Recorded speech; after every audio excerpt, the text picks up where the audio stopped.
Kasama si May Pinauhan sa DZRH Public Service Hour. Yun po paalala po ng Pag-asa, lalong-lalo na ni Ma'am Charmaine Varilla, na simula po bukas, araw ng Wednesday, makakaranas na po tayo ng mga pag-ulan at asahan na rin po natin na by Thursday at Friday, mas lalakas pa ang ulan. So sa mga kababayan po natin dyan, magbaon ng payong at lalong-lalo na iwasan ho nating lumusong sa baha.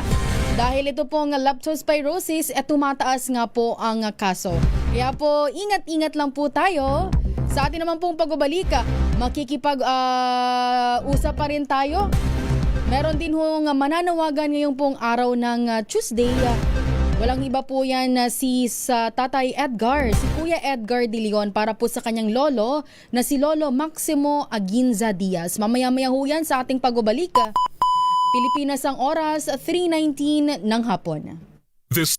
Maulan man, no worries na amoy kulong ang damit. Charm Fab Con, bangong kumakabloom, tanggal amoy kulong sa bango ng charm. Kaya gamit ko, Charm Fab Con with Bloom Fresh Technology. Kills 99.9% of kulob-causing bacteria. May aroma burst pa of thousands of flowers and berries. Ang sampay sa loob, no amoy kulob. Bangong kumakabloom sa charm. Charm Fab Con. ACS. Tanggaling-galing mo. Smart dishwashing paste ko. Pritong ulam na masebo, plato ng kaldero. Tanggaling for everyday. Ganyan pag smart ang dishwashing paste. May double tanggaling formula. Tanggal ang sebo, tanggal ang bakterya. Pahit para walang bahid, linis fantastic sa metal at plastic na barakuta. Tanggaling-galing mo, smart dishwashing paste. ACS. Tinesting, sinuri, siniyasan. Ang resulta?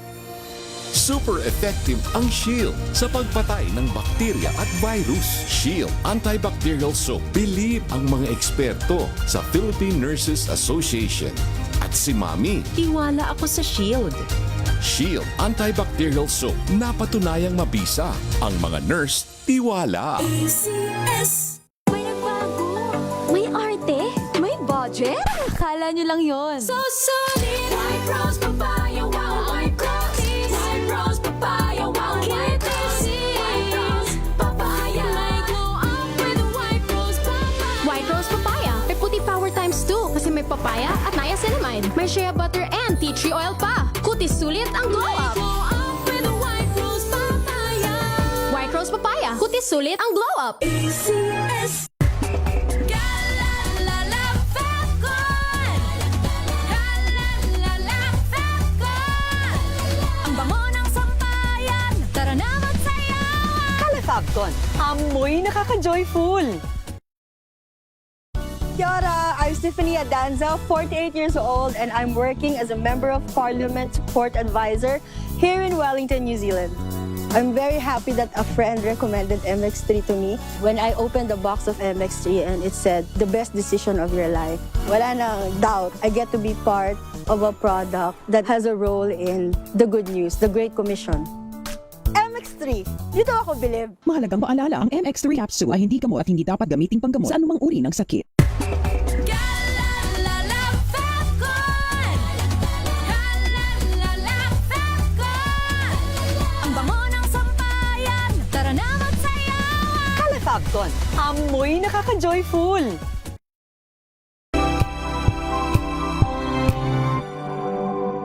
Wow, ang saya. Isang barangay na labada, puro mancha pa. Goodbye, pahinga. Mommy, isang laba lang yan sa Pride Bar Blue. May powerful stain-away enzymes na malupit sa dumit mancha. At di masakit sa kamay. Isang laban lang yan. Hello, pahinga. Hello, Pride Bar Blue. ACS. Hello, Washi! Laundry day na naman! Yay! Anong meron? Mancha ng chocolate, putik, may libag pa! Kaya natin yan! With Pride Washing Machine Detergent, may triple stain away formula. Tanggal ang makapit, madikit, at madupit na tumitmantsa. Kaya easy-easy ang labada. Mula noon hanggang ngayon. All you need is pride. All you need is pride. ACS. Sa lahat ng bagay, simula pa lang, siguraduhing max protection na. Kasi pag kulang ang proteksyon, baka madaling masira. Sa ngipin, dapat may max protection din. Max sa alaga ng Unique Toothpaste.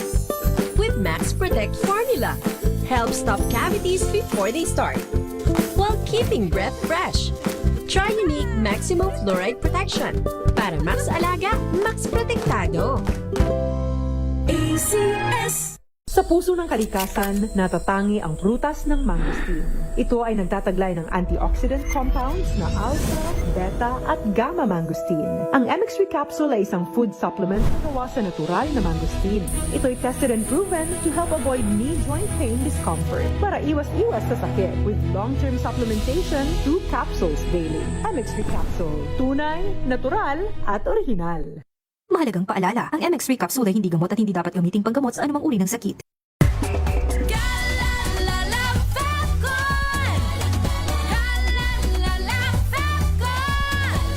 Ang bango ng sampayan. Tara na magsayawan. Calefabcon, amoy nakaka-joyful. Ito nga pala si Kuya Jobert at ako isang komedyanteng Pilipino. Ako ngayon ay nandito na sa Calgary, Alberta, syempre sa Canada, and this is my MX3 story. Let's go! Medyo nagkakaedad na ako. Gusto ko rin syempre puro organic. Nagja-jogging ako, nagba-basketball ako. Pero syempre, alagaan mo yung binigay sa'yo ng Diyos na katawan. Yun, MX3. MX3, dito ako believe. Mahalagang paalala, ang MX3 capsule ay hindi gamot at hindi dapat gamiting panggamot sa anumang uri ng sakit.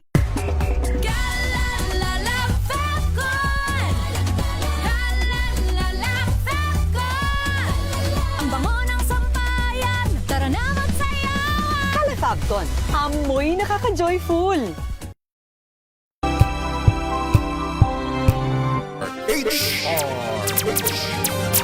Sa pagtulong, sa paglilingkod, sa pag-alalay, kasama si May Pinauhan sa GCRH Public Service Hour.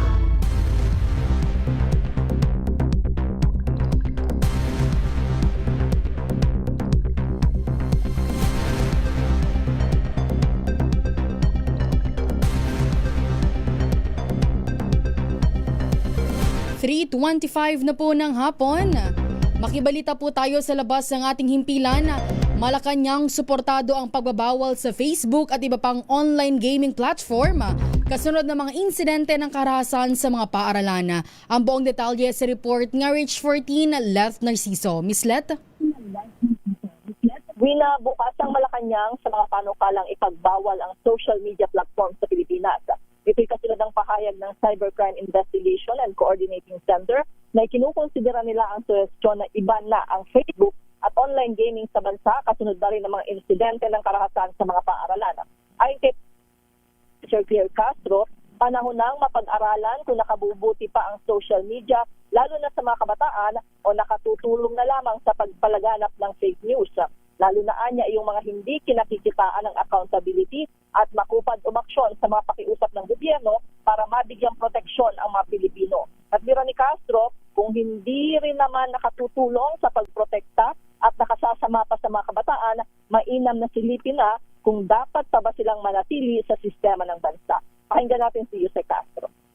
Sa lahat maaaring gaming apps, lahat ng pwedeng masabing makakasira sa ating mga kabataan at sa bansa natin, open ko ang Pangulo na matanggal ang lahat ng yan. Si Palace Press Officer Claire Castro. Ito si Leth Narciso para sa DZRH. Una sa Pilipinas, una sa Pilipino. Maraming salamat RH14, Leth Narciso. Samantala naman, Manila LGU bibili ng karagdagang 100,000 na supply ng doxycycline laban ho sa leptospirosis. Ang buong detalye sa report ni RH9 Tina Nolasco. Tina? Ipinag-utos nga ni Manila City Mayor Isko Moreno ang pagbili ng karagdagang 100,000 na supply ng gamot na doxycycline laban sa sakit na leptospirosis. Sa Kabuhayan Capital Assistance Program na isinagawa sa San Andres Sports Complex, sinabi ng alkalde, mayroon pang 51,000 capsules ng naturang gamot sa ngayon mula sa mahigit 200,000 na supply nito. Pero upang matiyak na sapat ang supply ng nasabing gamot, agaran niyang ipinag-utos ang pagbili. Kasabay nito, hinimok ni Yorme ang publiko na agad magpakonsulta sakaling makaramdam ng sintomas ng nasabing sakit. Pakinggan natin si Mayor Isko. Don't ever think twice. Basta na-expose kayo sa baha, while supply lasts, kasi mauubos yun. Diba? Saka bibili lang tayo ulit. Ito, si Manila Girl RH19 na Nolasco para sa DZRH, una sa Pilipinas, una sa Pilipino. Maraming salamat RH19 na Nolasco. Kaugnay pa rin po ng balitang leptospirosis. Nadagdagan pa po ng 2 bagong kaso ng pagkasawi dahil sa leptospirosis ang lungsod ho ng Maynila ngayong araw ng Martes, August 25. Base ho yan sa ulat ng Manila Health Department at City Epidemiology and Surveillance Unit. Dahil dito umakyat na sa 15 ang kabuang bilang ng mga nasawi sa Manila LG Hospitals dahil sa nasabing sakit mula January 1 ngayong taon.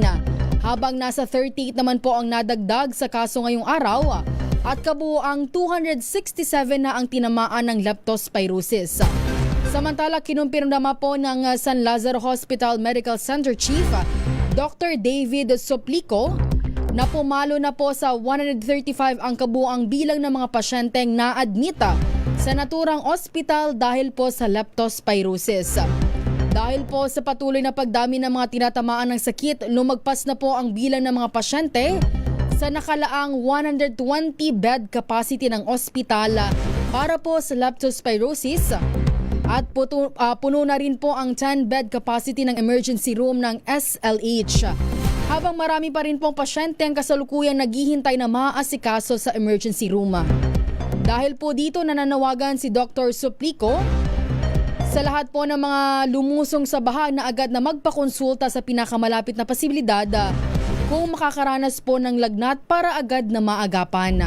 Paliwanag po niya, mahirap na pong gamutin ang mga severe cases ng leptospirosis kung saan pumapalo sa 50% ang mortality rate o ang pangamba po na mamatay.